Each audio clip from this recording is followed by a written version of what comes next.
자, 이 시간 하나님께서 우리에게 주시는 말씀은 고린도전서 10장 1절에서 14절까지의 말씀입니다.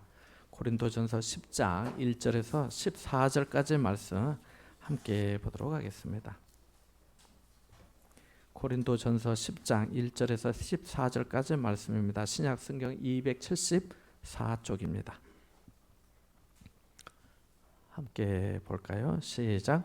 형제들아, 나는 너희가 알지 못하기를 원하지 아니하노니 우리 조상들이 다 구름 아래에 있고 바다 가운데로 지나며 모세에게 속하여 다 구름과 바다에서 세례를 받고 다 같은 신령한 음식을 먹으며 다 같은 신령한 음료를 마셨으니 이는 그들을 따르는 신령한 반석으로부터 마셨음에 그 반석은 곧 그리스도시라. 그러나 그들의 다수를 하나님이 기뻐하지 아니하셨으므로 그들이 광야에서 멸망을 받았느니라. 이러한 일은 우리의 본보기가 되어 우리로 하여금 그들이 악을 즐겨한 것 같이 즐겨하는 자가 되지 않게 하려 함이니 그들 가운데 어떤 사람들과 같이 너희는 우상 숭배하는 자가 되지 말라. 기록된 바 백성이 앉아서 먹고 마시며 일어나서 뛰논다 함과 같으니라. 그들 중에 어떤 사람들이 음행하다가 하루에 2만 3천 명이 죽었나니 우리는 그들과 같이 음행하지 말자. 그들 가운데 어떤 사람들이 주를 시험하다가 뱀에게 멸망하였나니 우리는 그들과 같이 시험하지 말자. 그들 가운데 어떤 사람들이 원망하다가 멸망시키는 자에게 멸망하였나니 너희는 그들과 같이 원망하지 말라. 그들에게 일어난 이런 일은 본보기가 되고 또한 말세를 만난 우리를 깨우치기 위하여 기록되었느니라. 그런즉 선줄로 생각하는 자는 넘어질까 조심하라. 사람이 감당할 시험 밖에는 너희가 당한 것이 없나니 오직 하나님은 미쁘사 너희가 감당하지 못할 시험 당함을 허락하지 아니하시고 시험 당할 즈음에 또한 피할 길을 내사 너희로 능히 감당하게 하시느니라. 그런즉 내 사랑하는 자들아 우상 숭배하는 일을 피하라. 아멘. 여러분도 잘 아시다시피 연어 아시죠? 연어는 모천 회귀성이 있어 반드시 자신이 부화된 자리로 돌아온다고 합니다. 보통 연어는 60cm 정도 자라면 바다로 내려가고 3년에서 5년 정도 성숙한 뒤에 자신이 부화됐던 곳으로 다시 돌아와서 산란하고 산란 후에는 암수 모두 죽는다고 합니다. 안도현 씨의 연어라는 책에 보면 수백 마리의 연어떼를 발견한 물수리가 허기진 배를 채우기 위해 연어를 사냥하는 데서 이야기가 시작됩니다. 물수리는 수많은 연어떼 중에 유난히 빛이 나는 연어 한 마리를 표적으로 삼고 연어떼가 눈치채지 못하도록 저공 비행을 합니다. 물수리는 수면 2m까지 바짝 내려갑니다. 맛있는 아침 식사는 이제 시간 문제입니다. 물수리는 양쪽 발끝에 잔뜩 힘을 주고 날쌔게 수면을 낚아챘습니다. 물수리가 수면을 덮치는 순간 연어들은 물수리다 흩어져라 고 소리쳤습니다. 갑작스런 물수리의 공격에 연어떼는 사방으로 흩어졌지만 물수리의 발톱에는 뭔가 묵직한 느낌이 들었습니다. 거기에는 꺼져가는 생명의 기운을 되살리기 위해 연어 한 마리가 처절하게 몸부림치고 있었기 때문입니다.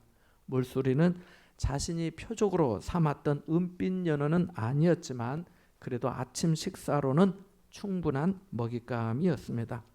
물수리의 그림자가 멀어진 후에 은빛 연어는 자신이 물수리의 밥이 될 뻔한 위험에서 벗어났다는 것을 알았습니다.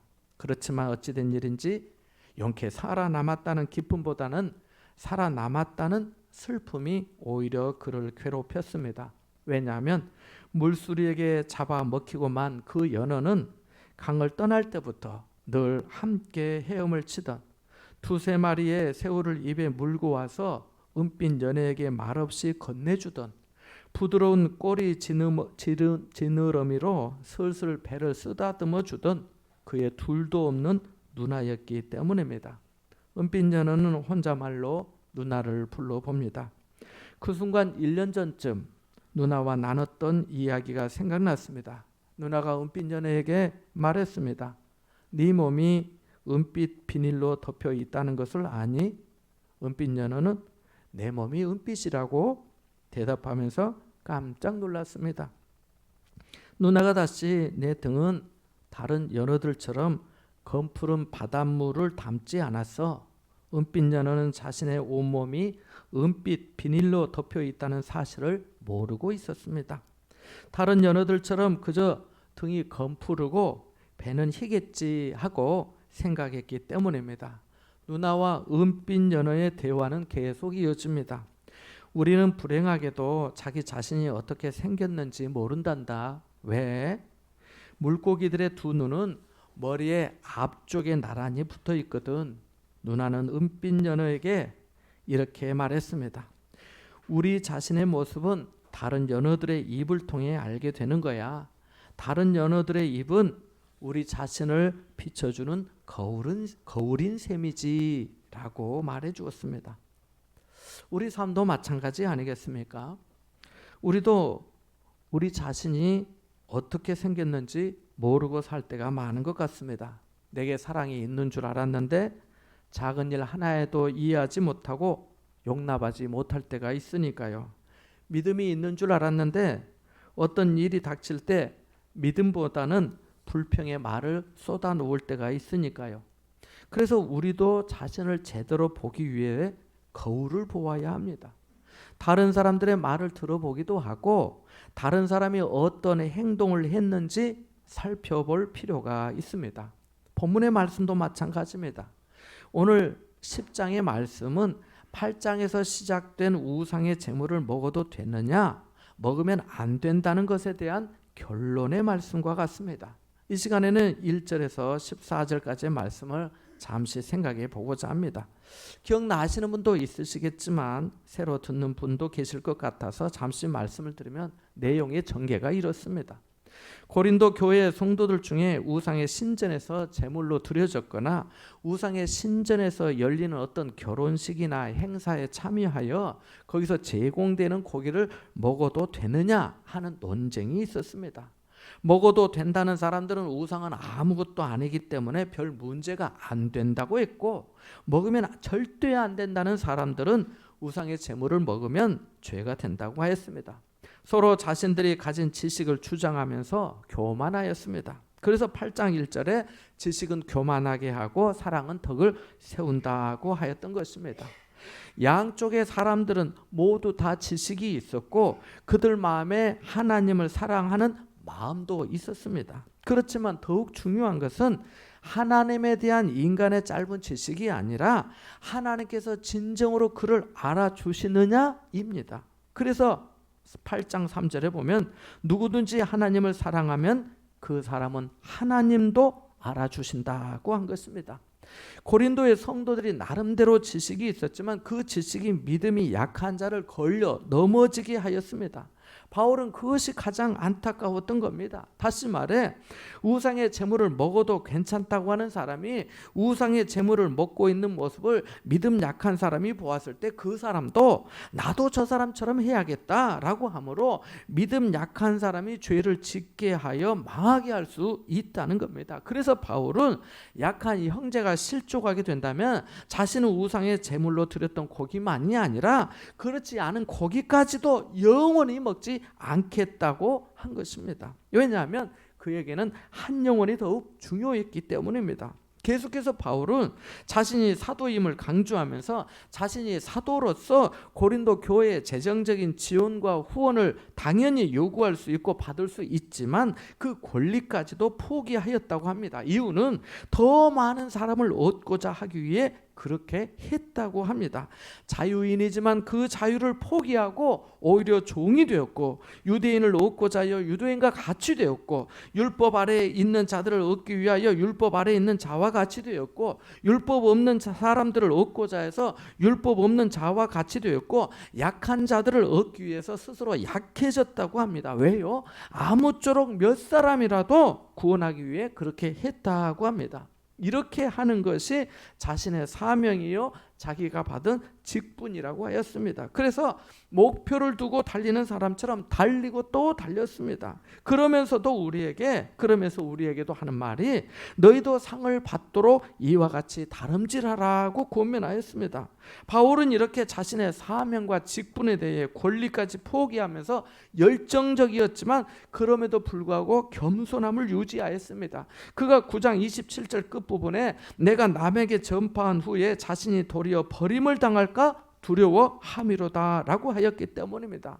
바울은 자신이 복음으로 살고 복음을 위해 충성하였지만 자칫 잘못하면 교만하거나 어긋나면 자신이 도리어 버림을 당할까 두려웠던 겁니다. 그는 이 정도면 됐다. 나만한 사람이 어디 있겠나. 나를 따라올 사람은 없어. 내가 다른 사람 사도들보다 더 낫지 라고 생각하지 않았던 겁니다. 우리 12절의 말씀을 한번 읽어볼까요? 본문 12절의 말씀입니다. 같이 봅니다. 시작. 그런즉 선줄로 생각하는 자는 넘어질까 조심하라. 아멘. 토끼와 거북이 이야기를 아실 겁니다. 토끼와 거북이가 어느 날 누가 더 빠른지를 놓고 논쟁을 하다가 시합을 하기로 하였습니다. 토끼는 거북이보다 훨씬 앞서 나갔습니다. 토끼는 나무 그늘 아래에서 한숨 자고 일어나도 충분히 승리할 수 있겠다고 하는 자신이 있었습니다. 그리고 잠이 들었습니다. 결과는 어떻게 됐습니까? 누가 이겼습니까? 그렇지요. 맞아요. 잘 아시는 대로 거북이가 이겼습니다. 토끼가 패하고 말았습니다. 신앙도 마찬가지입니다. 서 있다고 생각이 될 때, 성공했다고 인정이 될 때, 잘 나간다고 생각될 때 넘어질까 조심해야 합니다. 넘어지지 않으면 은혜와 유익이 되지만 넘어지면 자신만 손해입니다. 바울은 은혜를 받고 나름 지식 있는 고린도의 성도들에게 이제 매우 중요한 교훈을 전해줍니다. 함께 1절에서 4절까지의 말씀을 읽어보겠습니다. 같이 봅니다. 시작. 형제들아 나는 너희가 알지 못하기를 원하지 아니하노니 우리 조상들이 다 구름 아래에 있고 바다 가운데로 지나며 모세에게 속하여 다 구름과 바다에서 세례를 받고 다 같은 신령한 음식을 먹으며 다 같은 신령한 음료를 마셨으니 이는 그들을 따르는 신령한 반석으로부터 마셨음에 그 반석은 곧 그리스도시라. 아멘. 바울은 고린도의 성도들이 다음의 사실을 꼭 알기 원했습니다. 원하면서 뭐라고 하였습니까? 우리 조상들이 다 구름 아래에 있고 바다 가운데 지나며 모세에게 속하여 다 구름과 바다에서 세례를 받았다고 합니다. 주목되는 것은 우리의 조상들이라고 하는 표현입니다. 아시다시피 이 편지를 받는 고린도의 성도들은 대부분 유대인이 아닙니다. 유대인들이라면 우리 조상들이라고 해도 아무 거리감은 없겠지만 여기 고린도의 사람들은 육신적 혈통으로 따지자면 대부분이 비유대인입니다. 유대인들도 있을 수는 있었겠지만은 그래도 비유대인들이 더 많았을 거라고 보여집니다. 왜냐하면 이방 지역이니까요. 이스라엘 땅이 아니잖아요. 그런데 왜 바울은 우리 조상들이라고 하는 이 어색한 말로 시작했을까요? 그것은 갈라디아서 6장 16절, 로마서 11장 17절 이하에 나오는 말씀과 같이 비유대인들도 이제 예수 그리스도를 믿는 믿음 안에서 영적으로 아브라함의 후손 하나님을 섬기는 민족이 되었기 때문입니다. 이것은 오늘 우리에게도 동일하게 적용이 되어 우리 모두는 이제 갈라디아서 6장 16절의 표현처럼 하나님의 이스라엘이 된 줄 믿습니다. 그러니까 이제 조상들의 일이 남의 일이 아니라 우리가 깊은 관심을 가져야 될 일이고 여기서 우리가 교훈을 받아야 됩니다. 바울은 우리 조상들이 다 구름 아래에 있고 바다 가운데로 지났다고 합니다. 이 말씀은 구약 성경 출애굽기와 민수기의 말씀을 알고 있다면 전체적으로 이해하는 데 더 도움이 되겠지만 혹시 알지 못한다고 해도 말씀을 잘 들으시면 메시지의 핵심을 아실 수 있습니다. 성령께서 우리 모두에게 듣는 귀와 깨닫는 마음을 주실 것이기 때문입니다. 여기 구름은 출애굽기 13장 21절 22절에 나오는 말씀을 뜻하는데요. 이스라엘 백성들이 노예로 살고 있던 지금의 이집트, 성경에는 애굽이라고 나오는데요. 이 애굽에서 모세의 인도를 받고 나올 때 하나님께서 이스라엘 백성들과 함께 하시고 지켜주신다는 상징으로 구름을 사용하셨습니다. 이스라엘 백성들을 광야에서 인도하셨는데 낮에는 구름 기둥으로 인도하시고 또 밤에는 불 기둥으로 백성들을 비추시면서 인도해 주셨습니다. 낮에는 구름 기둥이, 밤에는 불 기둥이 백성 앞에서 떠나지 아니하였습니다. 지금 우리 삶에도 동일한 은혜를 주시는 줄 믿습니다. 믿으시면 아멘 하시기 바랍니다. 자, 어디 이렇게 방송을 보니까요, 아멘 하시기 바랍니다 하는 데가 또 많이 있더라고요. 또 어떤 데는 믿으시면 두 손 들고 아멘 하시기 바랍니다 하는 데도 있더라고요. 뭐 저는 그렇게까지는 안 하니까 우리가 하나님의 말씀을 믿고 들을 때 아멘 하는 것도 참 좋습니다. 아멘을 잘해야 더욱더 큰 은혜를 받습니다. 이렇게 그냥 보면 돼요. 아멘을 잘하는 사람하고 아멘을 더 하는 사람하고 좀 다르거든요. 그렇게 그냥 생각하면 돼요. 사실 아멘 하는 것도 알고 보면 은혜거든요. 믿음과 순종이 아멘에서 시작되거든요. 그렇잖아요. 바다 가운데로 지나며 라는 말씀도 마찬가지입니다. 십계라는 영화를 보신 분도 계시겠지만 모세가 이스라엘 백성들을 애굽에서 이끌어 나올 때 애굽의 바로왕, 파라오라고 하는데 이 바로왕이 병거를 몰고 이스라엘 백성들을 추격합니다. 그냥 보내는 게 너무 억울하고 분해서요.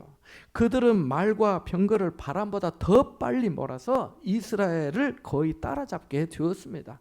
그때 이스라엘 앞에는 홍해 바다가 있고 뒤에는 애굽의 군대 말발굽 소리와 진격을 알리는 북소리가 들렸습니다. 백성들은 이제 꼼짝없이 사로잡히거나 물에 빠져 죽게 생겼습니다. 모세는 그 다급한 상황에서 백성들에게 이렇게 말했습니다. 저는 이 말씀이 너무 가슴이 벅차고 놀라운데 이렇게 말했습니다. 너희는 두려워하지 말고 가만히 서서 여호와께서 오늘 너희를 위하여 행하시는 구원을 보라. 너희가 오늘 본 애굽 사람을 영원히 다시 보지 아니하리라. 여호와께서 너희를 위하여 싸우시리니 너희는 가만히 있을지어다. 할렐루야. 그런 말씀하십니다. 모세는 백성들에게 홍해 바다를 향해 앞으로 나아가게 하라고 하는 하나님의 말씀을 듣고 백성들에게 그렇게 그대로 전했습니다. 그리고 지팡이를 들고 손을 바다 위로 내밀었습니다. 그랬더니 바다가 갈라지기 시작했습니다. 큰 동풍이 불더니 바다가 마른 땅이 되었습니다. 바닷물이 좌우에 벽이 되고 모든 백성들은 바닷속 마른 땅을 걸어서 홍해 바다를 건너게 되었습니다. 하나님의 전능하신 능력이었고 놀라운 구원의 역사였습니다. 그날 홍해 바다에서 빠져 죽은 이스라엘 백성들은 단 한 명도 없었습니다. 그들 모두가 큰 은혜를 입었고 하나님의 놀라운 능력을 체험하였습니다. 바울은 지금 고린도 교회 성도들에게 이 놀라운 은혜와 구원의 사건을 상기시켜주고 있는 겁니다.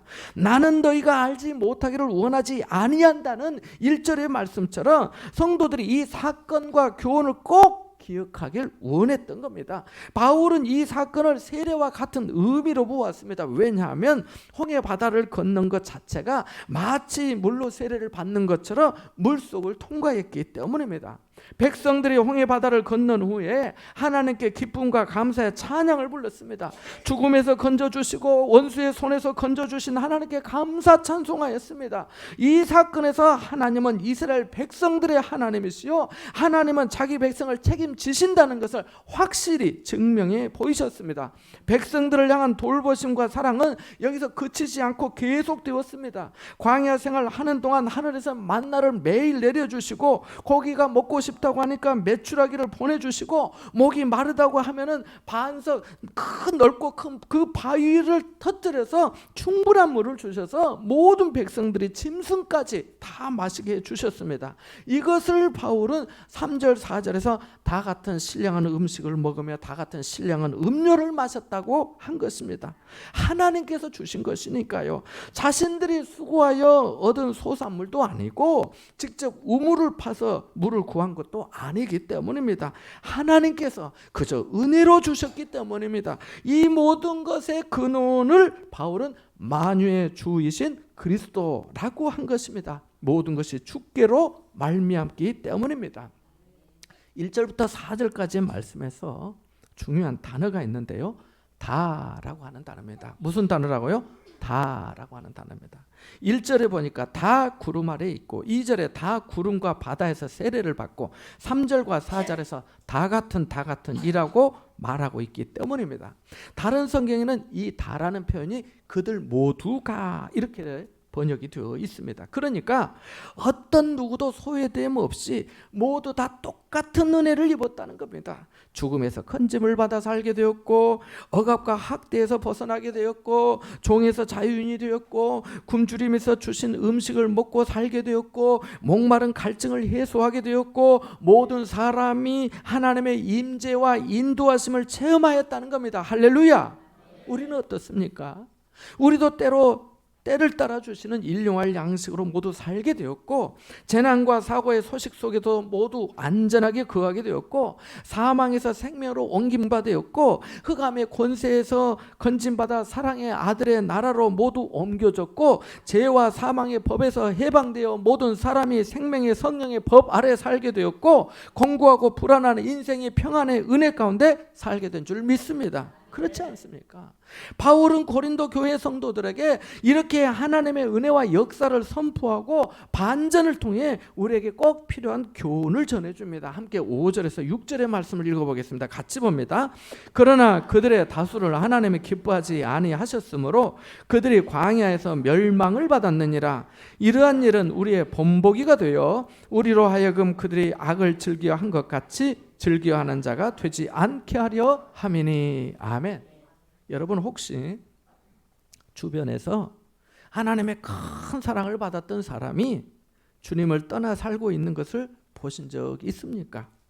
예수님의 복음을 즐거워하고 예수님의 사랑을 전도하던 사람이 주님을 반대하는 사람으로 돌변해 살아가고 있는 것을 보신 적 있습니까? 교회에서 귀한 직분까지 맡을 정도로 은혜를 많이 받은 사람이 주님을 잊어버리고 사는 경우를 보신 적이 있습니까? 하나님의 크신 긍휼과 자비로 죽을 병에서 건짐받았는데 주님을 떠나 세상의 만족을 찾아 살아가고 있는 사람을 보신 적 있으십니까? 하나님의 임재와 성령의 빛에 비추임을 받았지만 다시 어두운 세상으로 돌아가 살고 있는 사람을 본 적 있으십니까? 아마 이러한 분들을 보신 분도 계실 겁니다. 이스라엘 백성들이 그랬습니다. 그들은 앞서 말씀드린 구름과 바다 가운데서 세례를 받고 그들 모두가 신령한 음식, 신령한 음료를 그리스도로부터 받아 마셨지만 그들 중 다수는 하나님의 기쁨이 되지 못했습니다. 왜냐하면 그들이 많은 은혜를 입었지만 하나님보다 악을 즐겨하였다가 광야에서 멸망하였기 때문입니다. 사실 여기 다수라고 하는 표현은 바울이 완곡하게 한 것입니다. 실제로는 어떤 거예요? 실제로는 거의 모든 사람이 그랬기 때문입니다. 출애굽한 1세대 중에서 하나님의 기쁨이 되었던 사람은 여호수아와 갈렙 두 사람뿐이었기 때문입니다. 6절에서 우리 눈에 들어오는 구절이 있는데요. 무슨 말씀일까요? 이러한 일은 우리의 본보기가 되어 라고 하는 대목입니다. 이러한 일은 우리의 뭐가 된다고요? 본보기가 되어. 그러니까 이스라엘 백성들 모두가 다 같은 자리에서 같은 시간에 같은 은혜를 받았는데 그들 중 많은 사람들을 하나님이 기뻐하지 않은 이유가 무엇인지, 왜 그들이 그렇게 광야에서 멸망하게 되었는지를 살펴보고 거울 삼아 우리는 그런 사람이 되지 말자는 겁니다. 그래서 이 본복이라고 하는 말씀이 예전 성경에는 거울이라고 번역이 되어 있었습니다. 성경이 좀 바뀌면서 본보기로 이렇게 바뀐 거지, 전에는 본보기가 거울이었어. 거울 삼아 이렇게. 자, 그러면 도대체 이스라엘 백성들은 하나님의 은혜를 그렇게 받고도 왜 멸망하였을까요? 7절부터의 말씀이 그 이유를 말해줍니다. 함께 7절에서 10절까지의 말씀을 읽어봅니다. 같이 봅니다. 그들 가운데 어떤 사람들과 같이 너희는 우상 숭배하는 자가 되지 말라. 기록된 바 백성이 앉아서 먹고 마시며 일어나서 뛰논다 함과 같으니라. 그들 중에 어떤 사람들이 음행하다가 하루에 2만 3천 명이 죽었나니 우리는 그들과 같이 음행하지 말자. 그들 가운데 어떤 사람들이 주를 시험하다가 뱀에게 멸망하였나니 우리는 그들과 같이 시험하지 말자. 그들 가운데 어떤 사람들이 원망하다가 멸망시키는 자에게 멸망하였나니 너희는 그들과 같이 원망하지 말라. 아멘. 우리 그러지 말자 하다가 끝부분에 가서는 너희는 그들과 같이 원망하지 말라라고 말합니다. 여러분, 바울은 크게 4가지 이유를 들고 있습니다. 첫 번째가 뭔가요? 우상 숭배입니다. 아시는 분도 있겠지만 모세가 하나님의 부름을 받아 호렙산에 올라갔을 때 이스라엘 백성들은 그 아래에서 금송아지를 만들어 놓고 그것이 자신들을 애굽에서 이끌어낸 신이라고 절을 하면서 먹고 마시고 뛰놀았습니다. 하나님 앞에서 대놓고 부인한 것이지요. 성경을 보면 이에 대해 하나님이 이렇게 말씀하십니다.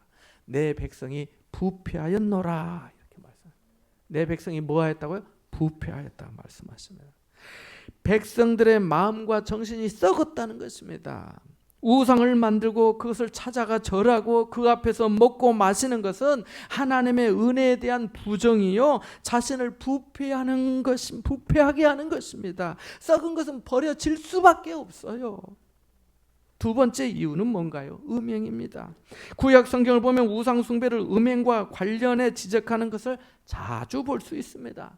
민수기 25장에 보면 이스라엘 백성들이 모압의 여인들과 음행한 내용이 나오는데 이 사건도 모압의 신들에게 제사하면서 시작되거든요.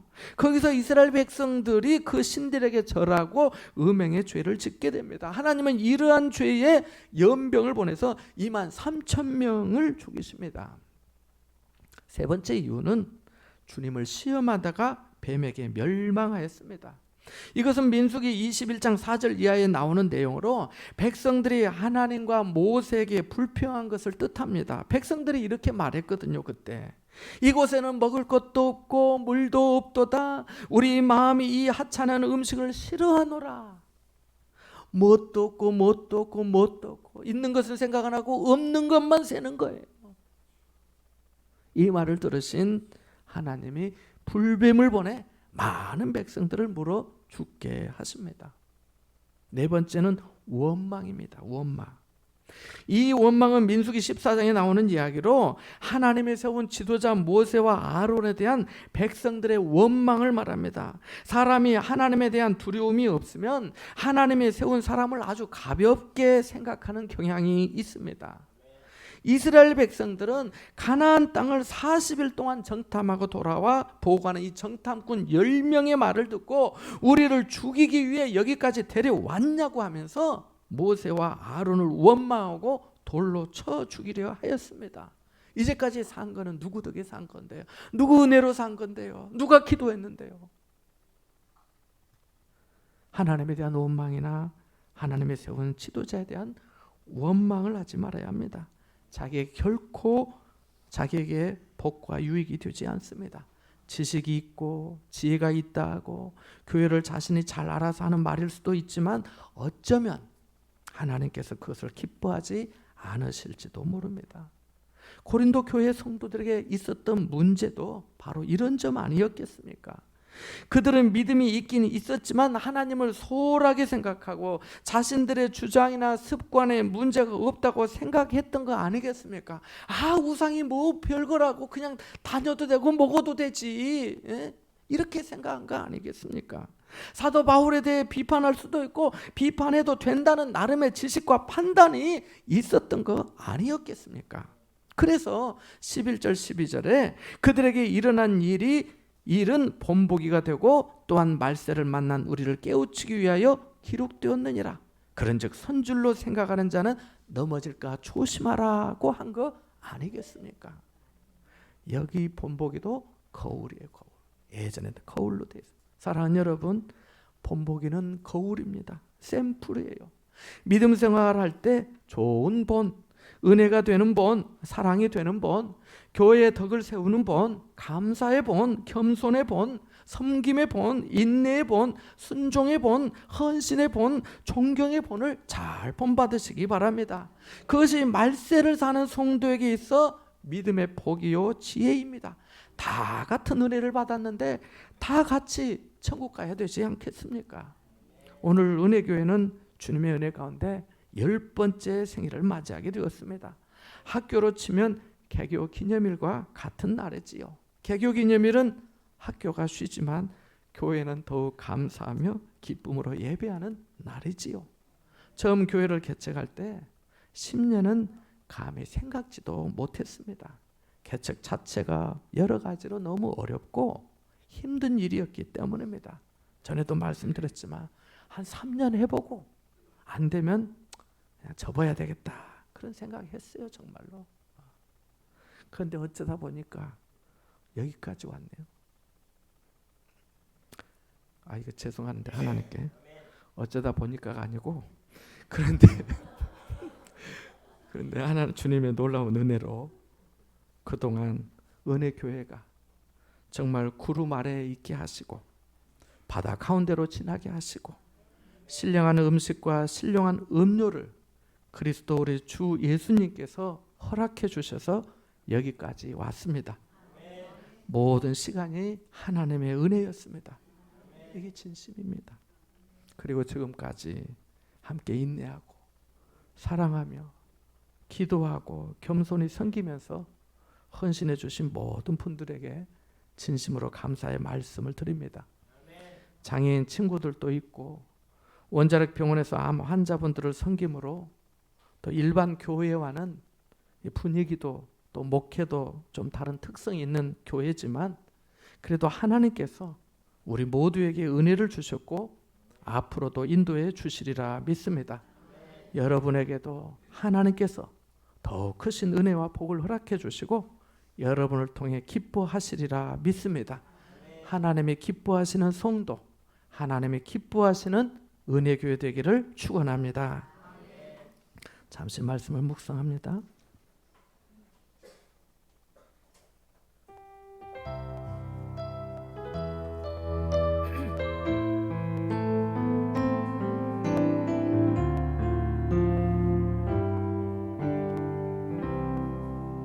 좋으신 하나님 아버지, 우리를 여기까지 인도해 주신 에베네셀의 은혜에 감사를 드립니다. 구원과 소망이 되신 주님의 은혜를 늘 기억하며 믿음과 겸손한 순종으로 응답하며 살아가는 삶이 되게 하여 주옵소서. 선줄로 생각될 때 넘어질까 조심하게 하시고 좋은 본을 본받으며 좋은 본보기의 성도가 되게 하여 주옵소서. 예수님의 이름으로 기도하옵나이다. 아멘.